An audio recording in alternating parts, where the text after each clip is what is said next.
namanya disuruh kan? Oh, disuruh. Cepat ditetapkan, cepat tertangkap itu, dan ingin sekali lagi dihukum seberat-beratnya. Tidak ada toleransi karena telah memberikan sesuatu yang menyulitkan terhadap penyidik, dan dia tidak mau secepatnya untuk menyerahkan diri dan tidak mau bertanggung jawab. Semoga sekali lagi dihukum seberat-beratnya, dihukum seberat-beratnya. Tidak ada toleransi, kalau bisa dihukum mati, dihukum mati. Ya. Hari ini saya datang bersama 3 orang tersangka kasus Subang, yaitu Ibu Mimin, Arigi dan Abi, anak dari Ibu Mimin, yang dijadikan tersangka oleh Polda Jawa Barat sejak 17 Oktober 2023 dan hingga hari ini tanggal 25 Oktober 2024, yaitu 1 tahun lebih, tetap menjadi tersangka. Dan saya hanya ingin menyatakan kepada Polda Jabar agar bekerja lebih profesional, karena saya yakin bahwa Polda Jabar tidak mempunyai alat bukti yang cukup untuk P21-kan klien saya. Dan saya yakin Polda Jabar itu semestinya SP3-kan klien saya karena tidak adanya alat bukti yang cukup untuk mendakwakan. Dan saya hanya cuma bilang bahwa dari tahun 2001 hingga tahun 2023 ketika mereka semua ditersangkakan, yaitu Yosep, Mimin, Arigi, dan Abi, kalian sebenarnya tidak punya apa-apa untuk menjadi alat bukti. Dan ketika saya menilai dari putusan Pengadilan Negeri Subang bahwa alat bukti yang menjadi fakta persidangan itu adalah alat bukti onus testis nullus testis, satu kesaksian itu adalah bukan saksi, pasal 185 ayat 2 KUHP itu semua dilanggar oleh jaksa penuntut umum dan juga oleh hakim yang memutuskan perkara. Dan sejak justice kolaborator ini mengajukan diri sebagai pelaku dan kemudian memberikan keterangan kesaksian, menyatakan bahwa alat bunuh dari pembunuhan Ibu Tuti dan Amel adalah golok dan stick golf, tapi pada kenyataannya dari 247 barang bukti yang ada di persidangan satupun tidak ada yang bernama golok, GOLOK, dan untuk stick golf ada 17 stick golf, satupun tidak ada yang bercak darah atau DNA, dan tidak ada sama sekali sidik jari sebagai bukti petunjuk bahwa seseorang pernah memegang stick golf tersebut. Jadi saya menilai bahwa ada penerapan hukum yang salah terhadap Yosep Hidayah bin Endi almarhum dengan 2 alat bukti yang tidak bisa dipertanggungjawabkan dan yang tidak sahih, yaitu 1 orang yang menjadi justice kolaborator dengan 12 pernyataannya, dan 2 orang yang menyatakan mempunyai CCTV dan melihat sosok seperti Bapak Yosep menyeberang jalan dari SMA 1 ke rumahnya yang memang berseberangan. Dan CCTV tersebut tidak pernah dihadirkan di dalam persidangan. Jadi apa yang dilakukan oleh Angger, oleh Ibu Cici itu adalah pernyataan bohong. Sorry. Pernyataan bohong. Dan 4 saksi lainnya, yang satu adalah Bapak Deden.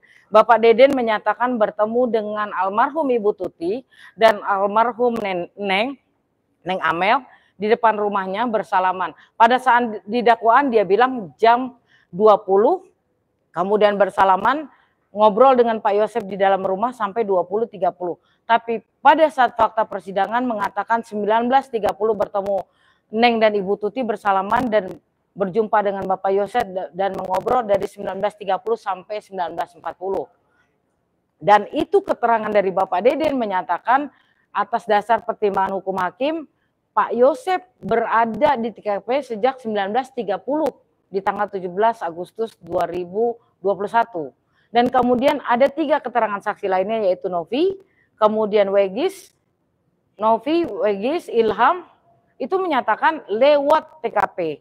Tapi mereka dengan tempus yang berbeda mengatakan melihat Bapak Yosep di depan rumah, bukan menyaksikan pembunuhannya, tapi mereka melihat di depan rumah selesai kejadian. Karena menurut justice kolaborator yaitu Ramdhanu, 4.30 mayat mulai dimasukkan ke dalam mobil. Kesaksian dari Wegis 5.45 mobil masih menghadap ke dalam, moncong mobilnya, kemudian jam 6.30 mobil sudah keluar moncongnya. Berarti kesaksian Wegis dan kesaksian justice kolaborator yaitu Ramdhanu saling bertentangan. 4.30 sudah mulai dimasukkan mayat, berarti moncong mobil sudah ke jalan, sementara Wegis menyatakan bahwa moncong mobil 5.45 masih di depan. Dan semua itu oleh hakim dinyatakan sebagai yang memberatkan Bapak Yosep, dan ini sangat aneh bagi saya. Ya saling bertentangan, tapi katanya hakim saling menguatkan, jadi tidak ada unus tesis, nulus tesis.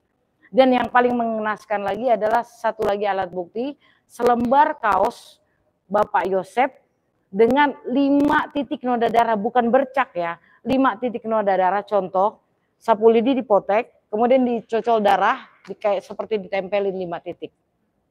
Dan ini sangat bertentangan dengan pernyataan Muhammad Ramdhanu sebagai justice kolaborator yang mengatakan setelah membacok Ibu Tuti dengan golok kepalanya, kemudian menghantam dengan stick golf, mereka mengangkat bersama-sama. Menurut Ramdhanu, Ramdhanu mengangkat bersama Bapak Yosep, bersama Arigi, dan bersama Abi. Bisa kita bayangkan betapa rusaknya ini kepala setelah dibacok oleh golok dan kemudian dihantamkan dengan stick golf. Itu pasti hancur. Dan menurut keterangan saksi ahli forensik mengatakan dipukul dengan benda berat tumpul. Ya, jadi berkesesuaian sebenarnya. Tapi untuk golok tidak mungkin karena tidak ada yang terbelah. Cuma luka di kening kelipis, kami punya fotonya semua ya. Yang jelas bahwa kesaksian justice kolaborator ini kemudian dengan keterangan saksi ahli itu saling bertentangan. Ya, dan kemudian keterangan daripada Muhammad Ramdhanu yang mengatakan Bapak Yosep mengangkat istrinya dari ruang tengah bersama-sama berempat dengan Abi, Arigi, dan justice kolaborator ini ke depan kamar mandi, kemudian mengangkat anaknya dari kamarnya, begitupun berempat ke depan kamar mandi, dan kemudian mengangkat Ibu Tuti ke dalam mobil, kemudian Pak Yosep mengangkat diri anaknya Neng Amel dari depan kamar mandi menuju pintu depan, kemudian berbelok ke mobil. Dan yang aneh juga adalah bahwa ketika kita dipukul saja sudah berdarah, itu otomatis badan kita yang menggotong berdarah. Apalagi ini sudah dihantam dengan, dibacok dengan golok, dihantam dengan stick golf, kemudian diangkat, semestinya itu pasti berlumuran darah dari mulai semua baju, bahkan kulit, celana, bahkan sendalnya, mungkin pakaian dalamnya, tapi hanya 5 titik noda darah. Itu kejanggalan yang saya temukan pada saat saya membaca putusan yang sebanyak 497 halaman.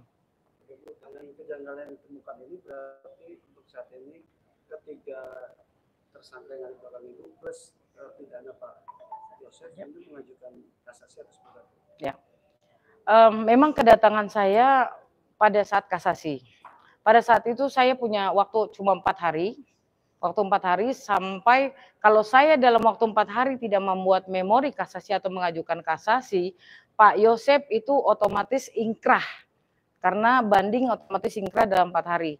Ya alhamdulillah dalam waktu 3 hari 4 malam saya dan tim ahli saya 2 mengerjakan memori kasasi dan kami memberikan memori kasasi. Tapi ternyata jaksa juga mengajukan memori kasasi dan kami sudah membalas dengan kontrak memori kasasi. Dan di memori kasasi jaksa cuma sangat singkat, padat, dan jelas bahwasannya Pak Yosep pantas dihukum seumur hidup, bukan lagi 20 tahun. Kemudian dari kasasi dari ajuan Ibu ini sebagai pengacara baru dari Pak Yosep dan ternyata terdakwa kali ini ada bukti baru tidak Bu yang dibawa dalam kasasi ini atau seperti apa? Jadi untuk kasasi itu tidak boleh membawa bukti baru. Jadi patokan kita, rujukan kita adalah putusan pengadilan negeri dan putusan pengadilan tinggi judek fakti. Nah judek fakti ini kita melihat dari pertimbangan hukum hakim. Manakah pertimbangan hukum hakim yang memberatkan dari mulai kesaksian dan barang bukti. Dan kenyataannya kami menemukan ada 6 orang yang di luar daripada TKP yang katanya melihat Pak Yosep, dan 1 orang yang ikut melakukan pembunuhan yang mengaku sebagai pelakunya dan mengajukan diri jadi justice kolaborator, dan 1 lembar kaos Pak Yosep yang pada saat kejadian disuruh ganti bajunya, dan orang itu saya sudah catatkan siapa, dan ada 5 titik noda darah yang menurut ahli forensik adalah noda darah dari almarhum Tuti dan almarhum Amel. Dan saya tegaskan kepada Polda Jabar bahwa sejak 2021 sampai 2023 kalian selalu mengatakan kami belum mendapatkan pelakunya, ada DNA asing. Saya akan ceritakan DNA asing di mana saja ya. DNA asing ada di dalam karpet hitam mobil Alphard.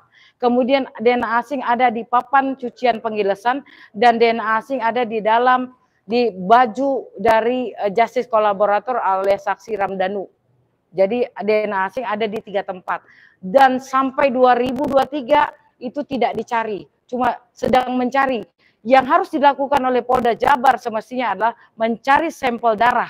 Sampel darah yang harus diambil dari orang-orang terdekat Bapak Yosef, yaitu keluarga korban Ibu Tuti, keluarga korban yaitu uak-uaknya, istri Yoris, kalau Yoris sudah ya. Nah kemudian adalah keluarga Yosef sendiri yaitu adik kandungnya dan anggota kepolisian dari adiknya Bapak Yosef, Pak Mulyana itu Pak Arief yang sudah melakukan OOJ juga kemarin sudah di kode etik ya, demosi kalau tidak salah itu melakukan OOJ. Saya minta kepada Polda Jabar untuk memeriksa sampel darah dari semua keluarga kandung dari Ibu Tuti berikut suami-suaminya dan kemudian keluarga dari Yosef, adik-adiknya dan anak-anaknya, adiknya Bapak Yosef, dan kemudian semua anggota kepolisian yang terlibat di OOJ yang saya hitung lebih dari 5 orang. Polisi harus berani melakukan itu. Berarti kejanggalan itu semua dituangkan di kasasi? Semua saya tuangkan di kasasi. Kalau tahu kasasi itu apa yang diminta atau untuk Pak Yosef saja atau untuk tersangka juga? Ketika Yudek Fakti, Pengadilan Negeri dan Pengadilan Tinggi, yang kita bantah adalah fakta. Fakta persidangan seperti saksi, alat bukti. Tapi kalau di kasasi tidak. Kasasi kita hanya mengatakan the law-nya, hukumnya. Ketika si Ramdhanu mengatakan saya bersama Pak Yosef, tapi ternyata Ramdhanu mengatakan saya bersama Pak Yosef, tidak ada lagi keterangan melihat Ramdhanu berdua Pak Yosef. Artinya di situ ada unus tesis, nulus tesis, pasal yang dikenakan ada 185 ayat 2 KUHP.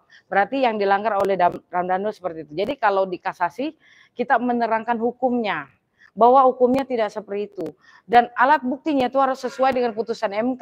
MK nomor 21 tahun 2014 harus relevan dengan pasal yang disangkakan. Pasal yang disangkakan 340. Kata Ramdhanu, alat bunuhnya golok dan stick golf, tapi tidak ada di barang bukti ya. Jadi, apakah selembar kaos bisa membunuh orang? Saudara-saudara, nggak bisa dong. Jadi alat bunuh tidak menjadi alat bukti, yang dijadikan alat bukti adalah minim sekali alias tidak ada yang bisa dibuktikan secara sahih 184-nya tidak terpenuhi pada saat putusan PN. Jadi putusan yang dipaksakan dengan alat bukti yang minim. Kasasi ini untuk berupaya menghapuskan status tersangka. Tujuan kasasi membatalkan putusan pengadilan negeri dan membatalkan putusan pengadilan tinggi. Apakah alasan tersebut sudah cukup untuk merubah putusan dari MK Ya. sendiri? Saya yakin 1.000.000% saya yakin dengan 53 halaman yang saya buat. Dengan alasan pertimbangan hukum hakim sudah saya bantah secara the law-nya, secara hukumnya bahwa penerapan hukum yang dilakukan oleh jaksa penuntut umum dan hakim sudah salah. Dengan alat bukti yang minim bahkan tidak ada, mentersangkakan mendakwa Bapak Yosef menjadi putusannya 20 tahun. Dan saya hanya ingin mengatakan untuk menjadi terpidana saja Bapak Yosef, ya untuk menjadi tersangka saja Bapak Yosef belum layak apalagi menjadi terpidana. Kenapa? Karena putusan MK nomor 21 tahun 2014 semua dilanggar oleh penyidik maupun jaksa penuntut umum dan hakim sudah salah menerapkan hukumnya. Hakim Pengadilan Negeri Subang. Oke, kepada Bu Mimin, Bu, mungkin dari kuasa hukum yang lama mungkin Bu ada Majuan dikit, Bu Min. menjelaskan sesuatu nggak Bu, akhirnya dia mundur nih dan akhirnya adanya Ya, tidak ada menjelaskan apa-apa. Mungkin Ari bisa bantu ngomong. Maju boleh nggak? Maju dikit. Gimana pertanyaan tadi? Ya, jadi ini kenapa nih kuasa hukumnya akhirnya ganti? Mungkin ada omongan nggak sih dari kuasa hukum yang lama akhirnya? Jejak Kenapa sih kasasi. mundur gitu? Ada alasan nggak sih keluarga? Semenjak putusan banding, jadi kita yang memang memutuskan untuk ganti PH gitu. Jadi mungkin saya butuh orang baru yang lebih lebih bisa dan menolong kami itu semua. Berarti dari keluarga memang menginginkan berganti seperti itu ya. Berarti kapan Mas putusan mau mengajukan kasasi? kasasi itu diambil Udah. kapan? Kalau kasasi udah Tinggal nunggu tinggal putusannya. nunggu putusan 240 hari. aja. Berarti Pak Yosef pun setuju juga dengan Ya, sudah pasti itu. ada pesan nggak dari Pak Yosef waktu ketika mau mengajukan kasasi lewat kuasa hukum? Ya pokoknya pengadilan ini sesat, yang memang jelas-jelas saya sendiri waktu malam kejadian saya bersama 2 teman saya, bahkan teman saya yang saat itu nemenin saya itu sampai pagi tidak tidur. Jadi bagaimana bisa saya dilibatkan dengan kejadian yang memang saya tidak ada di sana gitu. Arigi. Berarti sampai sekarang status Mas tetap masih Ya, tersangka. tersangka.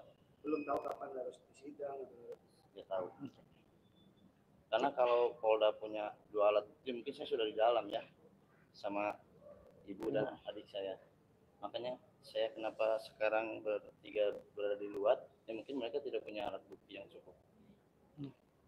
Ya. Kak, mau nanya ya, tadi ada aku sempat menangkap kan tadi ada 5 titik noda darah. 5 titik noda darah yang terus ada yang sudah ada di baju dari siapa? Pak Yosef. Pak Yosef, lalu Dan 2 Danu di Danu baju di Danu. Danu. Nah, mungkin kan itu berarti kan kalau memang di baju berarti orang tersebut mengetahui dong. Kan karena ada DNA. Atau gimana? Orang tersebut siapa? Si apa? Ramdhanu. Ramdhanu-nya ini. Kan Ah. ada di baju dong. Ya kan? Berarti kan seharusnya Ramdhanu ini tahu dong siapa yang ada di sana.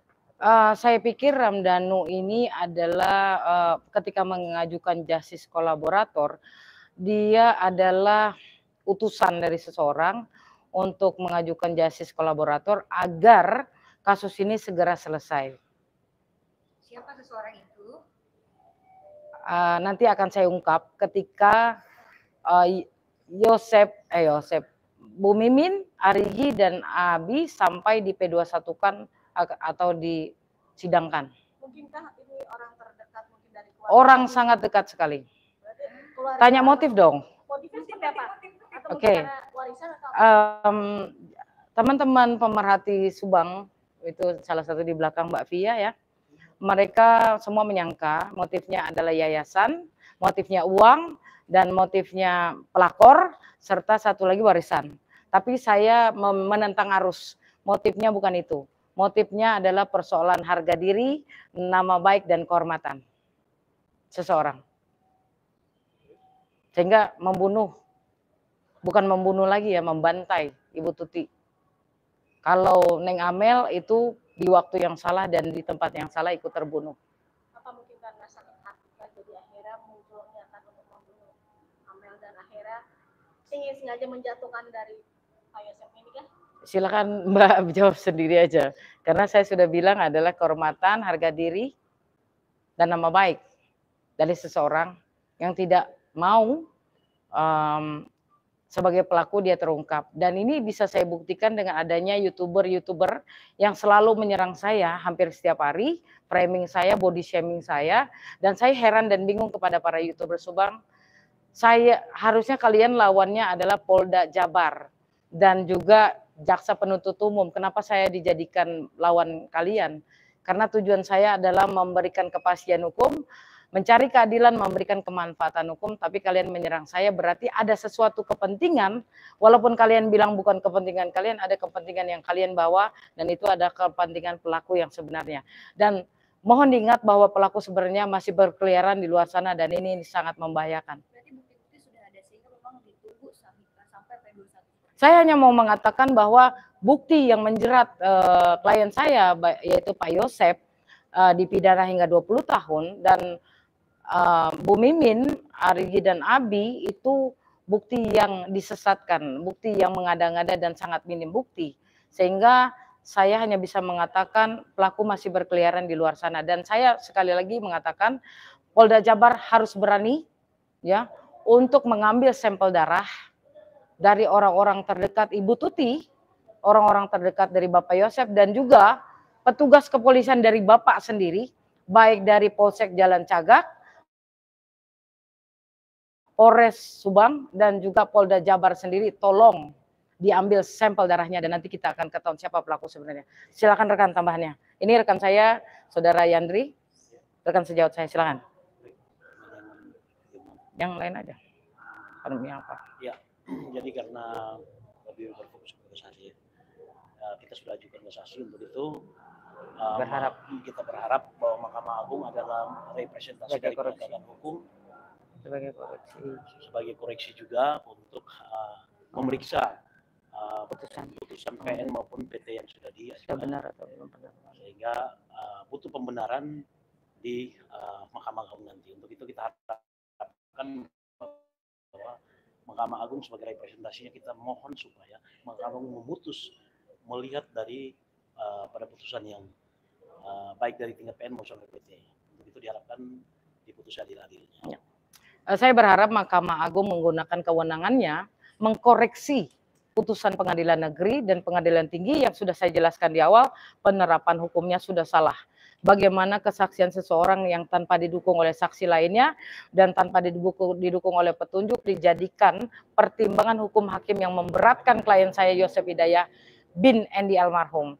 Dan juga selembar kaos yang notabene itu adalah rekayasa dijadikan alat bukti untuk mendakwa mempidanakan klien saya Bapak Yosef Hidayah bin Endi almarhum. Dan tolong kepada Polda Jabar sekali lagi untuk memeriksa DNA asing agar dapat pembandingnya. Cek semua keluarga dekat Ibu Tuti sampai istrinya Yoris, dan cek semua keluarga dekat Bapak Yosef dan juga petugas kepolisian Polsek Cagak, Polres Subang, dan Polda Jabar agar diambil sampel darahnya. Harus berani. Boleh. Rencana kapan sidang di MK? Oke. Untuk kasasi itu tidak ada sidang. Kami hanya berperang secara dokumen. Jadi hari ini Mahkamah Agung mempunyai 4 dokumen, 2 memori kasasi dan 2 kontra memori kasasi. Tapi ada pengecualian di Mahkamah Agung untuk kasasi apabila ternyata hakim Mahkamah Agung menemukan kejanggalan, biasanya meminta para pihak untuk bersidang atau meminta kepada pengadilan negeri atau pengadilan tinggi untuk menyidangkan ulang. Biasanya seperti itu. Ada target waktu nggak sih? 240 hari biasanya. Ya. Mungkin dari pihak keluarga, kondisi saat ini dari Bapak Yosef seperti apa sih? Ya. Seperti apa? Bapak Yosef sempat marah ketika pengadilan negeri memutuskan beliau bersalah dan pengadilan tinggi memutuskan bersalah, karena hingga hari ini pun Bapak Yosef sampai di putusan itu menyatakan saya tidak bersalah, saya tidak melakukannya, dan saya percaya kepada Bapak Yosef dan itu memudahkan kerja saya. Dan saya berharap Pak Yosef tetap tegar, tetap baik. Pak Yosef, saya cuma minta untuk tetap beribadah dan berdoa kepada Allah Subhanahu wa taala bahwa tidak ada kejahatan yang sempurna. Tidak ada kejahatan yang sempurna dan Allah tidak tidur. Itu yang saya katakan kepada Bapak Yosef. Nah, ada tambahan? Sementara situasi Pak Yosef bagaimana kesehatannya? Alhamdulillah Pak Yosef sekarang bisa nyenyak. Bu Mimin, sini Bu Mimin. Pak Yosef gimana setelah hadirnya saya? Nih, istrinya. Ya, kami tiap hari Senin nengok ke RT. Keadaan Bapak. Alhamdulillah keadaannya semakin semangat dengan adanya Asia yang sekarang ya, dan sekarang gemuk, badannya gemuk. Dan ditambah Pak Yandri. Iya, ditambah Apa yang Ibu rasakan ya? Kan ini tersangka lama banget. Ya. Yang dirasain apa? Apa yang dirasakan? Terganggu atau? Mungkin diceritain ini apa namanya, wajib lapornya udah Ya, ya sangat inilah kepikiran. Ya, kepikiran terus tiap hari Senin wajib lapor. Tapi setelah adanya Dari hasil, Subang ke alhamdulillah Bandung ya Allah, 3 jam. alhamdulillah sekarang sudah tidak wajib. Jadi saya menentang tuh teman-teman. Jadi gini ya, ada satu kejadian di mana klien saya Arigi dan Abi ada tes psikologi. Di tes pertama saya biarkan, ya saya tidak temani. Tapi tes kedua ternyata ada penekanan, ada sedikit intimidasi. Itu intimidasi dari mana? Dari ahli psikologinya. Di Polda. Di Polda Jabar. Jabar. Yang mengatakan kamu pasti kenal dengan korbannya Tuti dan Amel, sementara Arigi tidak pernah bertemu sama sekali. Nah, karena peristiwa itu akhirnya saya meminta Abi untuk tidak ikut sesi kedua. Tidak ikut sesi kedua dan saya menyuruh pulang. Dan 2 minggu kemudian dipanggil lagi Abi untuk menuntaskan. Terus saya bilang yang menyuruh Abi pulang adalah saya. Karena saya tidak suka ketika klien saya diintimidasi. Dan teman-teman saya pada bingung dong, kenapa Bu Sylvia berani untuk menentang agar Abi tidak dimintai keterangan. Saya bilang, ya sesuai dengan pasal 66 KUHP, tidak boleh keterangan tidak bisa. Pasal 66 KUHP. Makanya saya berpatokan kepada itu. Yang saya sesalkan ketika rekonstruksi, sebenarnya Bapak Yosep dengan dasar hukumnya pasal 66 KUHP, tapi terjadi. Sebenarnya bisa menolak. Itu teman-teman. Mas Abi sendiri boleh nggak? Abi, silakan Abi. Silakan. Maju saya. Saya pengen nanya. Nggak, didengerin aja pertanyaannya. Ada depresi nggak sih diperlakukan seperti itu? Pertama. Boleh diceritakan sedikit? Ya, sampai gak keluar rumah, 3 bulan gak keluar rumah. Sampai beli rokok pun nyuruh ke temen. Ya, karena gak tahu apa-apa. Ada bully dari teman-teman juga dari lingkungan? Enggak sih di lingkungan, cuman dari Perasaan. sosmed banyak. Apa yang diharapkan? Ya yang sebenar-benarnya lah, jangan yang gak salah jadi salah, yang salah jadi gak salah. Jadi kebalik sekarang. Ya. Ya. Tiga minggu yang lalu saya menemani Abi untuk diminta keterangan yang kedua, dan saya menyatakan yang menyuruh pulang Abi adalah saya. Saya bertanggung jawab sebagai pengacaranya, dan saya mendesak Polda Jabar untuk memindahkan yurisdiksi dari Polda Jabar ke Polsek setempat, ya Sagala Herang dekat rumah ya, untuk mengganti wajib lapornya. Ternyata mereka untuk saya meminta nomor wajib lapor yang pertama aja ternyata tidak diberikan atau tidak ada mungkin. Dan untuk yang kedua saya bilang, saya tidak lagi akan mengizinkan 3 klien saya ini wajib lapor. Saya bilang, karena apa? Karena kalian tidak bisa menentukan untuk klien saya ditetapkan tersangka sudah 1 tahun lebih. Apa tanggapan dari Polda Jabar atau penyidik? Iya Bu. Karena mereka tidak punya dasar hukum lagi untuk meminta mereka wajib lapor. Ya, 66 KUHP kepada rekan sejawat sekalian. Tidak usah takut ya untuk membela klien yang tidak bersalah. Kalau keterangannya diintimidasi, diminta keterangan dengan paksaan, tidak usah dijawab. Tapi kan kalau sekarang disiksa ya, banyak sekali kan beberapa kejadian mereka disiksa gitu. Kalau Mas Abi sendiri pernah nggak merasakan itu disiksa? Ngomong aja, nggak apa-apa, ngomong aja. Disiksa nggak? Kamu waktu BAP pertama apa keberapa? Bagaimana rasanya? Apa yang terjadi? Pas penangkapan, diapain? Agak maju dikit. Sini, ada Mami, tenang aja. Diapain? Ya jadi tonjok. Ditonjok. Seberapa kali? Ini. Terus sama kaki dia kepala. Ditendang ke kepala kakinya. Ditendang. Abi jongkok apa diri? Ingat nggak masih Itu intel sih. Jadi Mukanya ingat. intel maksudnya. Jadi Bukan yang penyidik yang bertanya. Itu intel. Ya udah segitu. Kakak juga nih. Sini, maju, jangan takut ada saya. Ini HAM-nya mau dilanggar polisi. Saya juga ya ditonjok, ditendang, ditampar. Karena apa dipukulin gitu? Ya, awalnya disuruh ngaku. Orang itu nanya di mana golok katanya. Saya kan bingung, golok apa kata saya. Abi waktu itu kerja. Kata saya kan baru saya dipukul gitu ya. Terus dia nanya, udah sana, kamu ngaku aja. Aku apa Pak? Tunjuk lagi. Terus nanya lagi, pokoknya nanyanya itu di mana golok pokoknya itu. Yang menegaskan itu. Gigi kamu rusak mana? Ya, ini yang sebelah sini yang atas boleh patah. dijarin nggak? Di dalam. Di dalam. Ditonjok ya? Ya. Atau pakai apa? Pakai Ini benda pas keras? pas ditendang. Ditendang? Nah, Ada sepatu, Dengan pakai sepatu sepatu. pas ini. Yang sepatunya yang gede itu loh. Iya, sepatu Lars. Pakai, ya. Adalah 10 kali tuh. Ya. Kak, mungkin akan melaporkan oknum-oknum intel ini yang mungkin melakukan kekerasan terhadap klien kakak ini. Saya pasti laporkan. Dan Ini saya ada fotonya itu orang yang nonjok saya. ya, saya pasti laporkan. Ya. Ada pendampingan fisik dan mental nggak sih? Secara kan ini pasti traumatik dalam. Ya, sekarang begini. Ahli psikologi saja yang semestinya harus kalem, ya. Orang yang punya ilmu itu sudah intimidasi saya, asistennya sejak saya depan pintu bersama Abi waktu itu. Saya masuk ke depan pintu, dijawab sama asistennya, "Ibu siapa?" Saya pengacaranya dari Abi. "Ibu nggak usah ikut masuk, nanti ada intervensi." Dan saya ngotot, Mbak harus belajar dulu pasal 54 dan 56 KUHP dong. Klien saya berhak didampingi dan saya berhak mendampingi. Nah, akhirnya dia lapor kepada komandannya dan komandannya juga mengintimidasi saya dengan menanyakan gelar saya. Gelar saya kan sarjana hukum, magister hukum, konsentrasi hukum militer. Kemudian dia bilang saya juga lulusan Australia.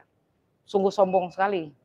Ya. Jadi saya berharap untuk kedepannya ada pembenahan di lembaga kepolisian khususnya penyidik, ada peraturan pemerintah nomor 42 tahun 2017 bahwa jabatan fungsional penyidik harus disertai dengan sertifikasi kompetensi, yaitu penyidik.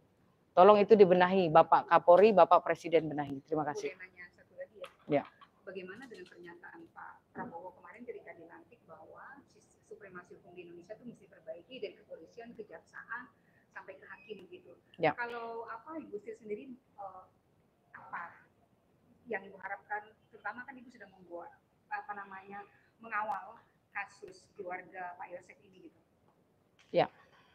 Jadi sebenarnya hukumnya sudah baik, yang tertulis sudah betul.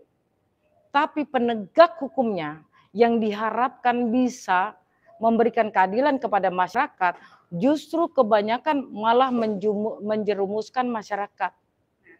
Ya, bahkan ada pelanggaran-pelanggaran HAM yang dilakukan ketika meminta keterangan kepada orang yang tidak bersalah. Mereka melupakan azas praduga tak bersalah, mereka melupakan pasal 66 KUHP.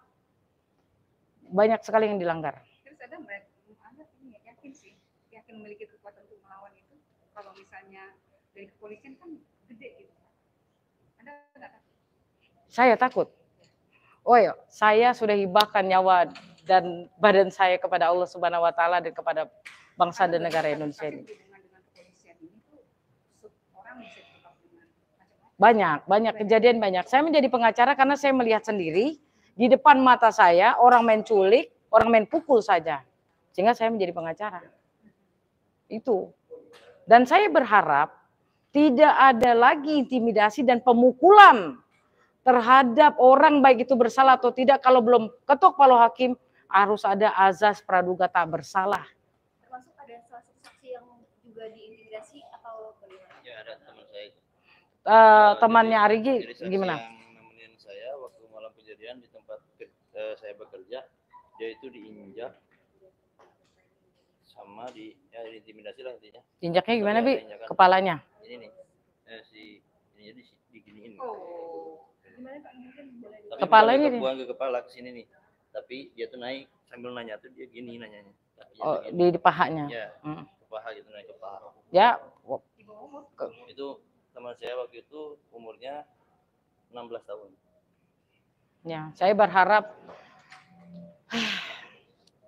ada pembenahan lah terhadap polisi-polisi brutal ini yang selalu menyiksa masyarakat, ya. Bahwa ketika seseorang ditangkap harus dibuktikan dulu di sidang pengadilan dong dengan fakta persidangan yang ada. Silakan rekan sejawat, ada tambahan? Mungkin ada pertanyaan? Ada pertanyaan? Atau mau jawab yang sama? Silakan tambahan aja. Iya. Tambahan satu. Jadi institusi Polri ini kan sudah menjadi buah bibir masyarakat ya. Kemudian khususnya untuk Jawa Barat saat ini menjadi perbincangan publik. Ya. Itu kita juga berharap Kinerjanya. Kinerja institusi Polri, Polda Jabar, mungkin khususnya untuk Polda Jabar agar bisa memperbaiki dan dibenahi untuk ke depan. Saya mau Polda Jabar banyak banget ya, Kak. Ya. Bekasi. Kenapa ini semua di Jawa Barat coba? Ada apa dengan Jawa Barat ini? Ya, SDM. Makanya ini masih menjadi SDM. pertanyaan publik sehingga kita kembali kepada institusi ya, agar ke depan bisa dibenahi. Baik. Ya. Mungkin itu aja. Ada pertanyaan lain? Thank you. Selamat lagi. Ya. Mungkin ini kali ya, saya perkenalkan dulu ya. Jadi ya, oke Bu Mimin majuan dikit sini. Oke, saya Sylvia dan ini Yandri dari Sylvia Sombarto SHMH and Partners kantor hukum, dan ini adalah Ibu Mimin Mintarsi, istri kedua dari Bapak Yosef, dan mana? Ini Arigi, anak pertama dari Ibu Mimin dan Pak Yosef. Pak Yosef maksud anak bawaan. Kemudian ini Abi, adik dari Arigi. Yang hari ini mereka bertiga masih tetap tersangka statusnya sejak 17 Oktober 2023. Terima kasih. Baik Bang, ini juga menjadi aspirasi daripada teman-teman terkait kasus Subang nih Bang. Oh iya iya. Ini kasus Subang, pernyataan Abang Taufan untuk menjawab ini sangat ditunggu-tunggu soalnya ini. Kemarin belum lama bahwa Ibu Sylvia, pengacara daripada Pak Yosep itu press conference di Jakarta katanya, dan katanya dihadiri oleh TV One, dan memang saya dengar daripada mic-nya itu ada TV One-nya. Nah, bahwa di situ beberapa poin yang dilontarkan. Pertama, misalkan bahwa 185 itu kan katanya satu saksi bukan saksi itu Bang. Iya. Lalu kemudian Danu itu tidak sinkron dengan saksi-saksi yang lain dan sebagainya. Nah, hal yang demikian bagaimana tanggapan Abang terkait isi atau yang telah dilontarkan oleh ibu pengacara tersebut dalam press conference itu? Ya, terima kasih Bang Yahya. Siap. Saya sih secara resmi belum lihat channelnya TV One ya, tadi tampilkan atau cuman memang saya diinfokan oleh Bang Ahid ya. Bang Ahid kan sudah tahu ya Bang ya. Ya, Bang Ahid betul. sudah tahu, sehingga kemarin memang sempat menginfokan seperti itu. Jadi gini Bang, kalau menurut saya sih alasan yang selalu disampaikan oleh PH Yosep gitu ya, itu sih menurut saya ya, kita ketahui bahwa tersangka ini kan memang punya hak ingkar gitu ya Kang ya, sehingga apapun alasan menurut yang disampaikan oleh PH Yosep, menurut saya ya itu upaya gitu ya untuk meyakinkan kliennya bahwa Pak Yosep ini tidak bersalah dan lain-lain gitu loh. Kalau buat saya, karena kita sudah menjalankan persidangan di pengadilan negeri secara tuntas gitu Kang, dan di situ kita lihat bahwa semua persidangan, semua pihak-pihak diberikan hak yang sama gitu kan, dan semuanya sudah dibuka secara terbuka, semua bisa merekam, semua bisa melihat fakta sidang dan lain-lain, sehingga kita meyakini bahwa apa yang sudah diputuskan oleh majelis hakim itu merupakan putusan yang sudah terbukti dalam persidangan gitu Kang. Jadi kalau dibilang bahwa ini adalah kesaksian Danu seorang, ya berarti memang tidak pernah mendengarkan isi atau mendengarkan atau melihat, karena memang tidak melihat langsung ya persidangan tersebut, atau mungkin tidak mau bertanya gitu ya,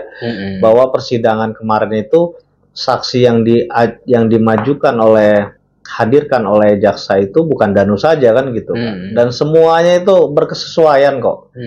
Apa yang disampaikan Danu secara kronologis terjadinya pembunuhan dari awal itu disinkronkan lagi dengan bukti-bukti, disinkronkan lagi, disesuaikan lagi dengan saksi-saksi kan gitu kan. Walaupun yang namanya orang berbuat jahat Bang Yahya, apalagi maaf ini, kasus ini kalau tidak ada keberanian dari Danu untuk menyerahkan diri, tidak akan bisa terbongkar.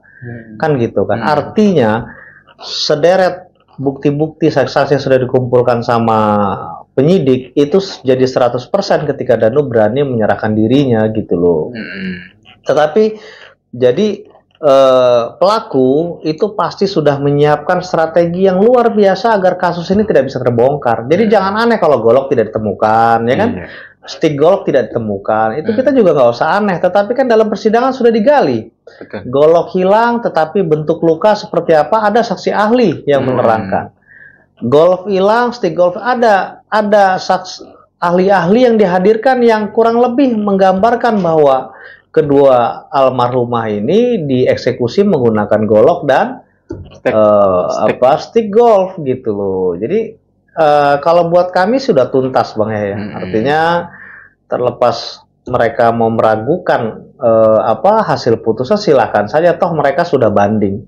Saya berkali-kali waktu itu sempat komunikasi sama Kang Rohman Bang terkait tuduhan bahwa Kang Rohman, PH-nya Danu sebelumnya, Kang Rohman tidak mengajukan banding. Dengan tegas Bang Rohman menyampaikan bahwa saya mengajukan memori banding, nggak mungkin saya nggak mengajukan gitu kan. Jadi inilah tidak ada komunikasi dengan PH lama, tetapi langsung mengeluarkan statement, dan bahkan saya lihat statement itu ya kurang lebih menyalahkan hasil kerja PH yang lama. Ya silakan aja ya. Menurut saya mau berganti-ganti berapa PH karena kita sudah yakin bahwa dan sudah terbukti bahwa Yosep ini adalah pelaku, silakan saja gitu loh. Dan bandingnya juga ditolak gitu loh. Saat ini kasasi. Semakin dekat hari putusan kasasi, kelihatannya semakin manuver semakin menjadi-jadi gitu ya. Dan menurut kami silakan saja lah.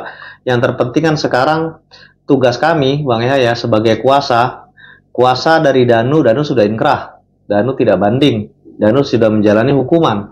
Sekarang kami menjalani kuasa dari keluarga korban nih sekarang. Yang harus terus mendorong pihak kepolisian, kejaksaan agar bisa segera menyelesaikan perkara ini. Khususnya yang 3 orang ini harus segera ditangkap lah. Karena yang 3 orang ini sudah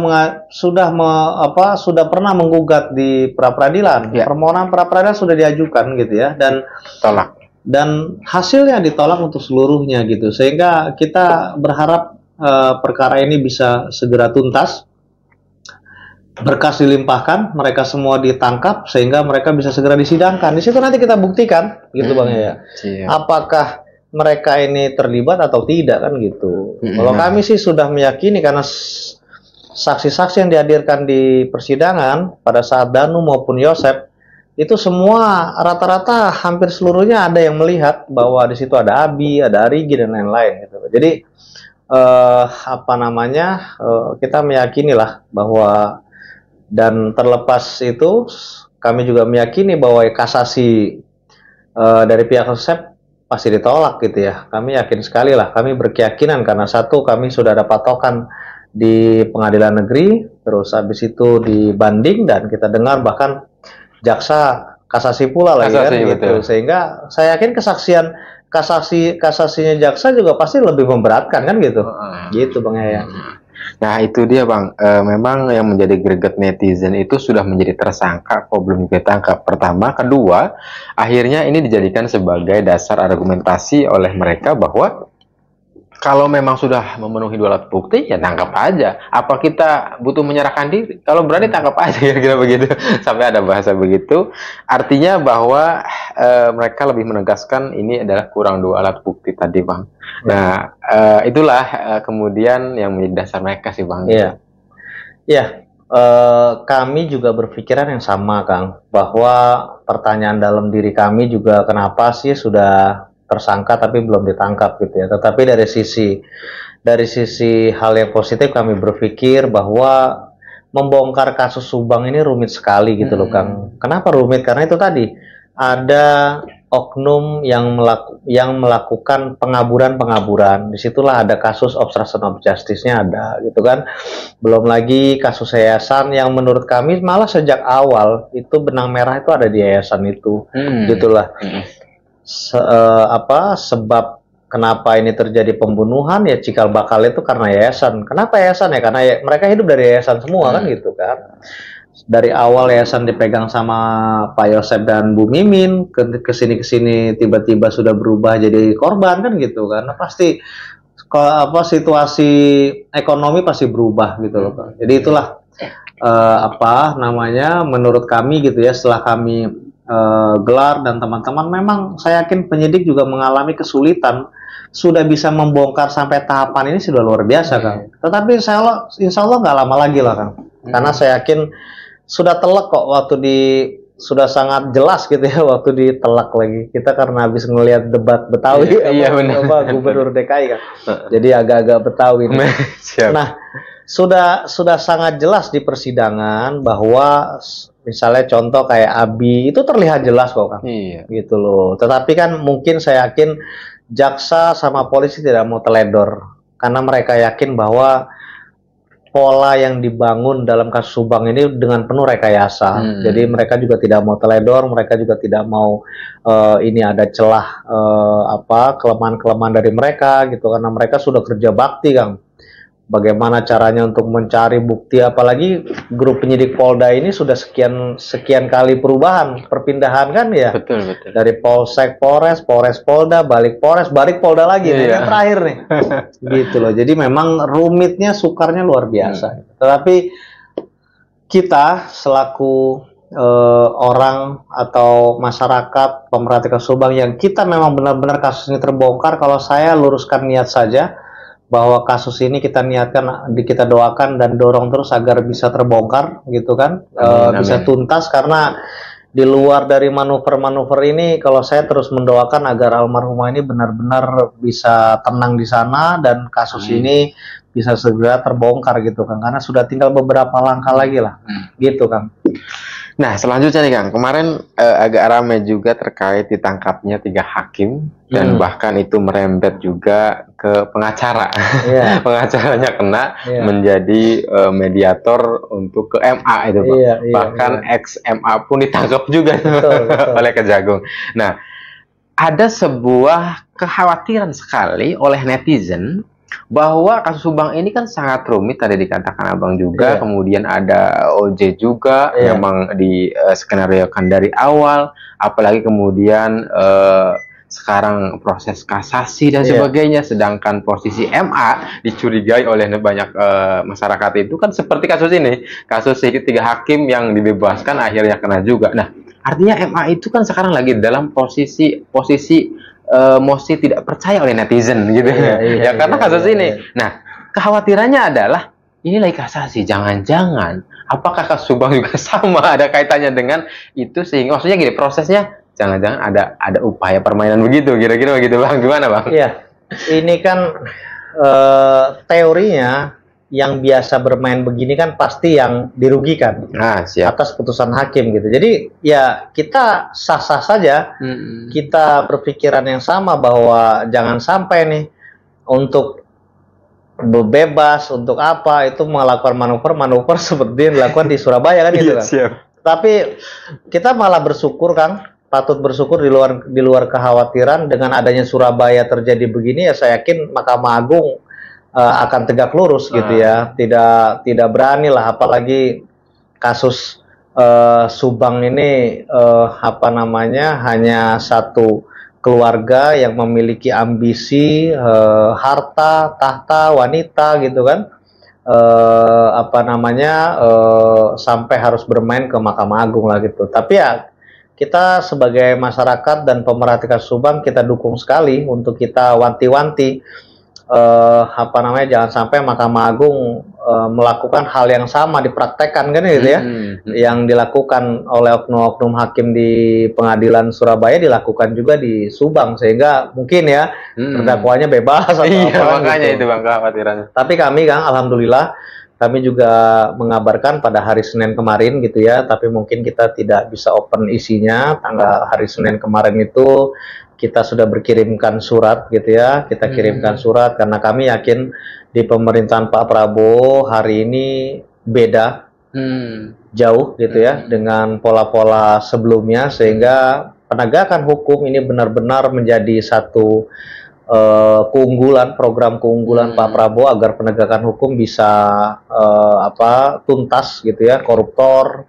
mafia-mafia hukum, semuanya bisa dituntaskan. Nah, ini satu keyakinan kita, optimisme kita, sehingga kami kemarin hari Senin sudah berkirim surat ke Pak Prabowo, kita kirimkan surat ke Kapolri, kita kirimkan surat ke Kejagung, kita kirimkan surat ke Kapolda Jawa Barat Kang, dan ke Kapolda Jawa Barat untuk bisa kasus ini benar-benar dituntaskan, diselesaikan, karena ini sudah menyita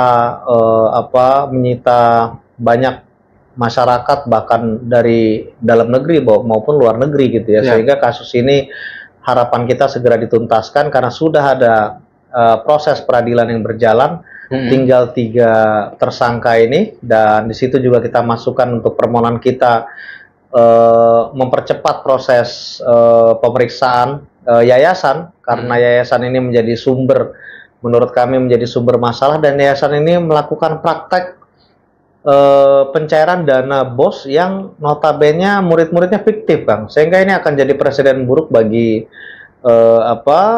Kementerian Pendidikan dan lain-lain terkait dana-dana BOS ini. Dan kita minta itu. Yang ketiga, obstruction of justice. Kita minta segera dituntaskan karena yang membuat kredibilitas kepolisian ini diragukan ketika masalah ini tidak bisa dituntaskan. Ini kami mohon dan sudah kita kirimkan kan. Sudah kita kirimkan, kita antar langsung ke Seknek untuk bisa disampaikan ke Pak Prabowo gitu ya. Karena mengingat visi misi Pak Prabowo benar-benar membasmi mafia-mafia hukum, koruptor dan lain-lain. Kita berharap dengan kita bersurat, polisi semakin mantap, kejaksaan semakin mantap, pengadilan semuanya tidak bisa diintervensi, Kang. Pokoknya tegakkan hukum sebenar-benarnya gitu. Kita tidak ada tendensi apa-apa. Saya tidak ada dendam apa sama Pak Yosef dan keluarga. Kita hanya niat nawaitunya membongkar kasus Subang. Ternyata pada saat kita proses yang terbukti pelaku malah mereka, ya kita juga kan gak ini. Klien kami pun yang bersalah kita serahkan kok, Kang. Gitu. Tidak ada kita niat untuk bagaimana caranya mengamankan Danu, mengorbankan yang lain, enggak, Danu kita serahkan. Gitu loh. Ada yang meragukan kenapa Danu diterima JC, itu sudah melalui proses yang panjang sekali kan, gitu. Dan Danu sebagai pelaku dan dia berani membongkar semua gitu loh, Kang. Proses Danu bisa diterima JC itu hampir 1 bulan lebih, Kang. Prosesnya panjang sekali. LPSK dalam hal ini juga punya SOP, punya syarat, punya SOP untuk sampai tahapan mereka mau menerima satu oknum ini untuk diterima JC-nya gitu sebagai justice kolaborator gitu, Kang. Sehingga kalau Kang Yaya perhatikan sejak awal sidang itu selalu dikawal terus gitu loh Danu, karena itu tadi konsekuensinya Danu eksisnya Danu itu kan dipertaruhkan. Dan alhamdulillah sampai sidang terakhir Danu semuanya tidak ada yang berubah, sesuai semua, dan ya alhamdulillah hasilnya bagus gitu. Jadi kalau ada yang meragukan tentang kenapa Danu diterima JC, tanyakan ke LPSK gitu ya. Bukan kami ini cuma masukin permohonan untuk dijadikan JC, habis itu Danu langsung diperiksa. Dan LPSK melakukan langkah-langkah menurut saya yang sudah luar biasa, Kang. Mereka koordinasi dengan kepolisian, kejaksaan, Danu diperiksa secara psikologis. Lewat tahapan-tahapan yang luar biasa gitu loh. Sehingga pada saat LPSK sudah menentukan putusan untuk menerima JC Danu, ya itu kita terima dengan bersyukur gitu loh, Kang. Gitu. Alhamdulillah tadi kami sebagai netizen barangkali ucapkan terima kasih juga, ternyata ada follow up lanjutan dari Abang Taufan terkait kirim ke Presiden Prabowo yang sekarang ya, agar di follow up kasus Subang ini cepat selesai dan tuntas ya Bang. Betul. Karena tadi amanah netizen itu kekhawatiran terkait 3 hakim, apalagi ini berurusan dengan suap menyogok dengan MA, permainan di MA. Kekhawatiran mereka itu kan yayasan banyak uang ya Bang, katanya gitu, banyak asetnya lah gitu. Khawatirnya ada permainan ke MA gitu. Ya, kita awasi terus, Kang. Kita awasi, tetapi lagi-lagi kita optimis. Saya optimis lah bahwa kasus Surabaya bisa terjadi seperti itu karena memang oknum hakimnya mungkin memang pemain ya gitu, sehingga mendapat konsekuensi begini. Kalau saya lihat sih kasus Subang dari sisi kita yang melakukan, bahaya juga ikut sidang ya di PN itu sudah luar biasa, majelis hakim yang menyidangkan. Dan untuk DMA ini kita pengawasan, makanya kita sudah berkirim surat untuk ini menjadi atensi bersama. Kita mohonkan kepada pemerintah untuk benar-benar bisa menyelesaikan kasus ini gitu, Kang. Amin, gitu, amin.